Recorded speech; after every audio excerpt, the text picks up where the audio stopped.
Hi everyone, it's Gary. Welcome to the weekend update. I thought I'd just start out by looking at euro dollar.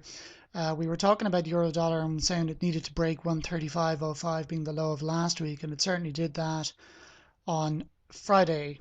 So that's good news from the point of view of the shorts. If you see here during the week, this being a daily graph, we put in a couple of doji candles, and that's often an indication that there's a change in the offing, that the change in direction or change in sentiment, because there's the battle between the bulls and the bears simply doesn't get won either way. Over the course of a number of days, in this case, having had this large bullish engulfing candle, we then didn't know what to do with it. So this is up here is the 138.95 that we touched in December, being the lower top, which is now really the new lower top would be by 137.40 being the high of last week.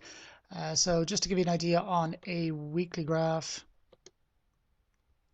and just to go back a little bit in history, because this is the descending series of lower highs all the way back to 2008. And if I draw my line, and that's where we touched in December, the week ending December 22nd. So now that we've broken 135.05, we have this lower top now by 137.40, lower again than the 138.95, and our target being 132.95 now on the low side.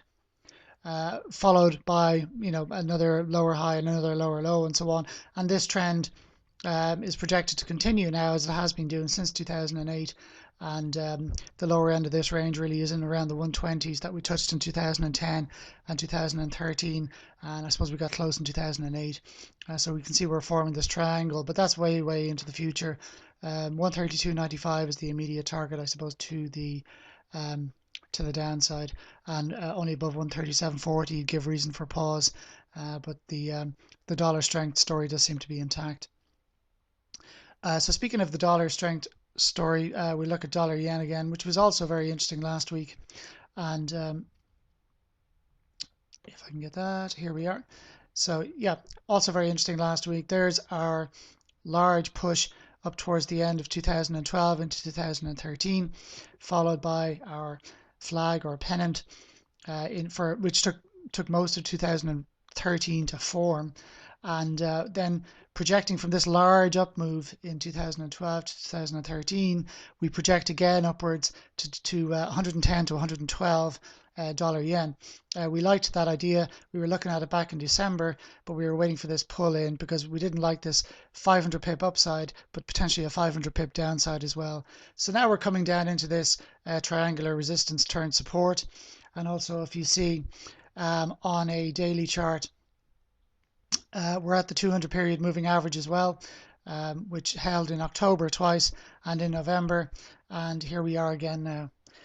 So that's dollar yen, and let me have a look at we look at Aussie New Zealand dollar as well. Actually, do you know what, I'll start looking at dollar CAD first, because that had a big move too. And here's the daily chart.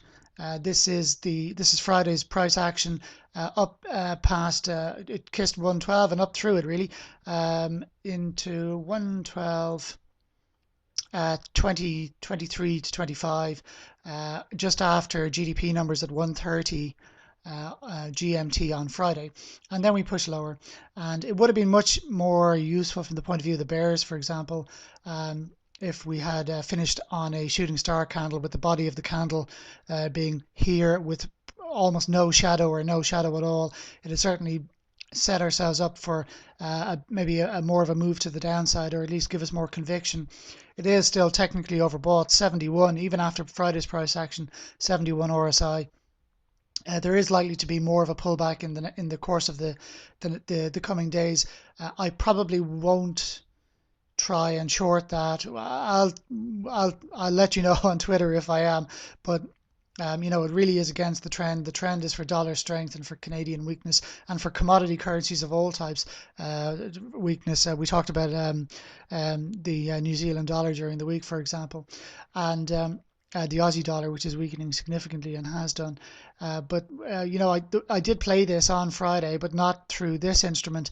In fact, I went long CAD CHF, long CAD Swiss, and as you can see, we had this nice little move on Friday, which I took profits on and booked them. So um, it is seriously against the trend. The trend is for Canadian dollar weakness, but I like the idea of exploiting the Swiss franc strength because of the risky period that we're in, and how the Swiss franc has strengthened already, and perhaps was overdue a little bit of weakness, plus the Canadian dollar being so grossly sold over the last couple of weeks, really, and was on daily studies very, very overbought. For example, dollar Swiss franc, dollar CAD, that I thought the loonie was due for a little bit of strength, and that was a way to play this, both the Swiss franc story and the Canadian dollar story.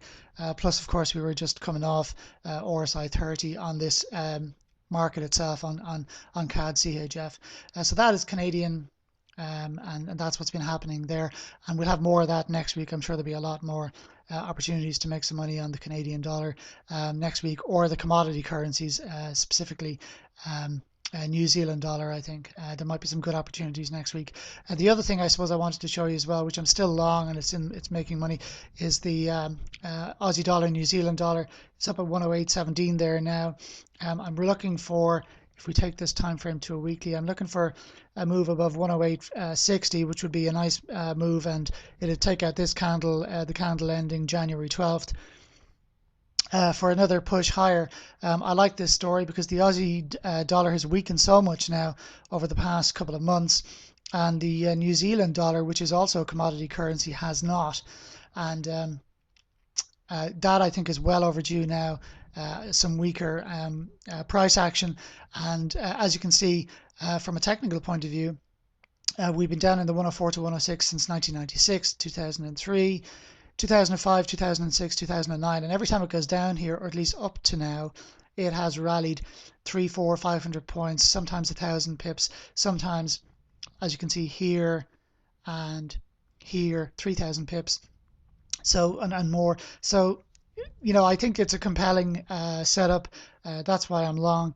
I think there's much more money to be made in this, and you'd be looking at I think any reasonable person would be looking for 112 to 113, perhaps more. That's almost the minimum of what we've done on any of these other occasions where we've been down here. So look, that's the weekend update. I'm not going to go into the depth that I would during the week, but I do hope you have all had a good January, and a profitable one, and let's see if we can do even better in February. That is it. Take care and be careful.